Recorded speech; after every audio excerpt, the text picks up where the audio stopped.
Dan Patrick Show. Weekdays 1 to 4. Only on ESPN Radio 1300.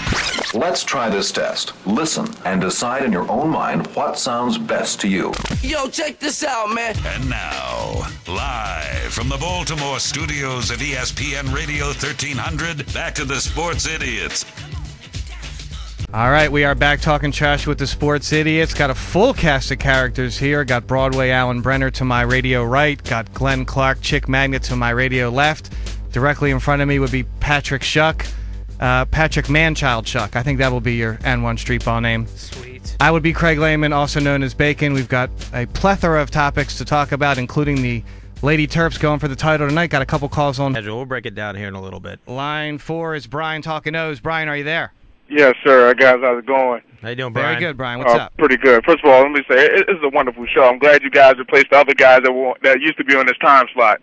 Thank you much. Thanks, man. I think you took exactly what I was going to say about Angelos. It's just you can't keep fooling the Baltimore fans. Patrick? Yes, sir. How you doing? Patrick, how are you, good. sir? Be a fellow idiot. What's up? Hey, guys. Great show as always. Thanks. I want to share, I'm a little off topic with you here. I wanted to share a good experience I had with the Baltimore Ravens last night.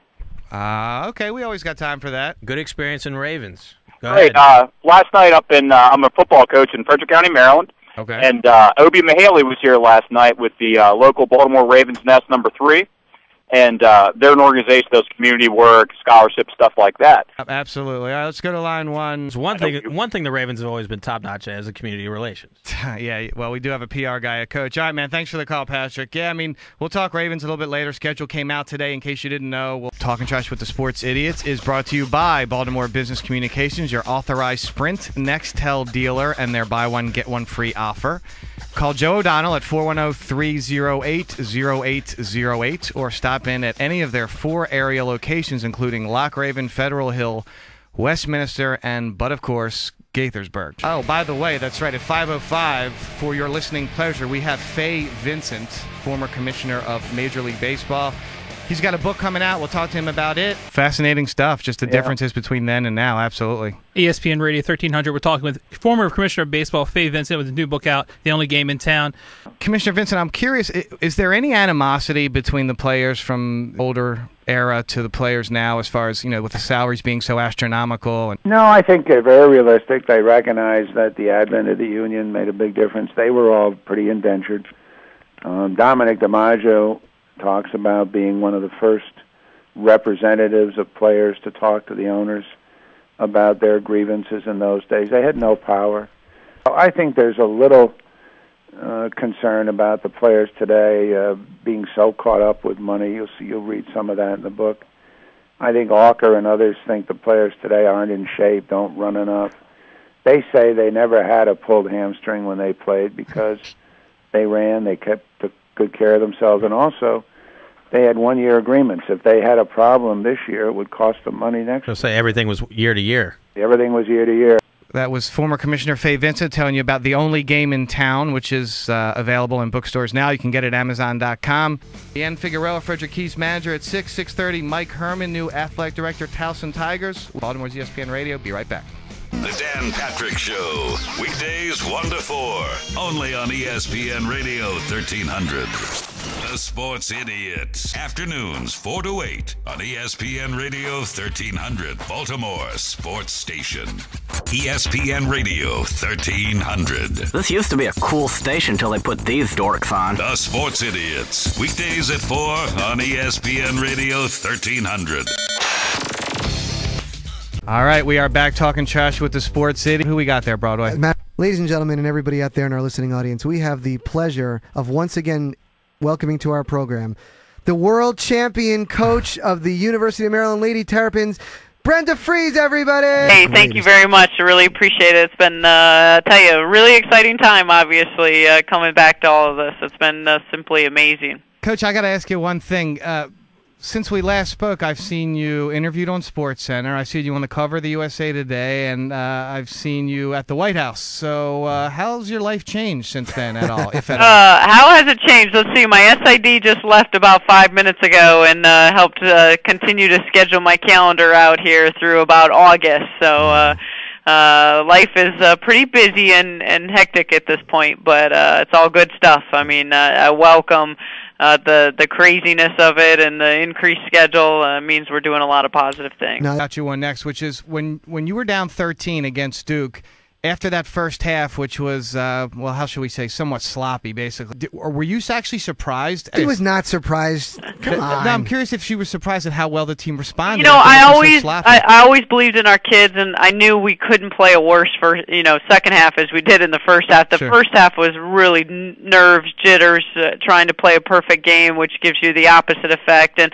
to be honest, I really felt we should have been down 20. I thought we should have gotten buried in the first half, and I actually saw a glimmer of hope at halftime. The fact that we were only down 10 and should have been down a lot further, that I thought we really still had a great shot at the game, given the fact that I knew we were going to come out of those jitters and eventually start playing the way we knew how to perform. All right. Well, now, one other thing I just have to ask you, Coach, because it was reported around town that you basically said nothing to the team in the overtime other than overtime is our time. Is that accurate? Is that? Oh yeah, that's pretty accurate. We had a different mindset and feel this season when we went into overtime. It was pretty easy. If anything, it was me trying to get the team settled down in that overtime. I mean, we gained great confidence. Obviously, when you have a team go through a season where you're 6-0 in overtime, you're going to have a lot of confidence. And how appropriate. I mean, that game I felt like really capped off our entire season. First half facing adversity, down by as much as 13 points, come back in the second half, pull together, big shot in the corner, then go into overtime. So you could see the look in their eyes and knew that they weren't going to be denied in overtime. Wow. It was something pretty special, the game overall.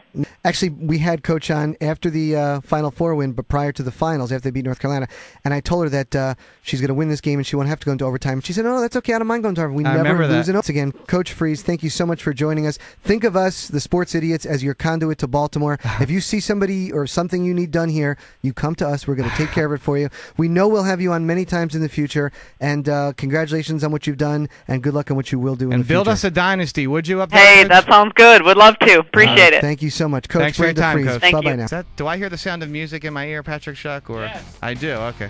All right. Well, that must mean one thing: that the lovely and talented Glenn Clark is here to give us a Sports Center update. I do what I can. You do what you. I would say you do. You go far and above doing what you can. Did you just say the word doo-doo? I like to say the word doo-doo as often as possible.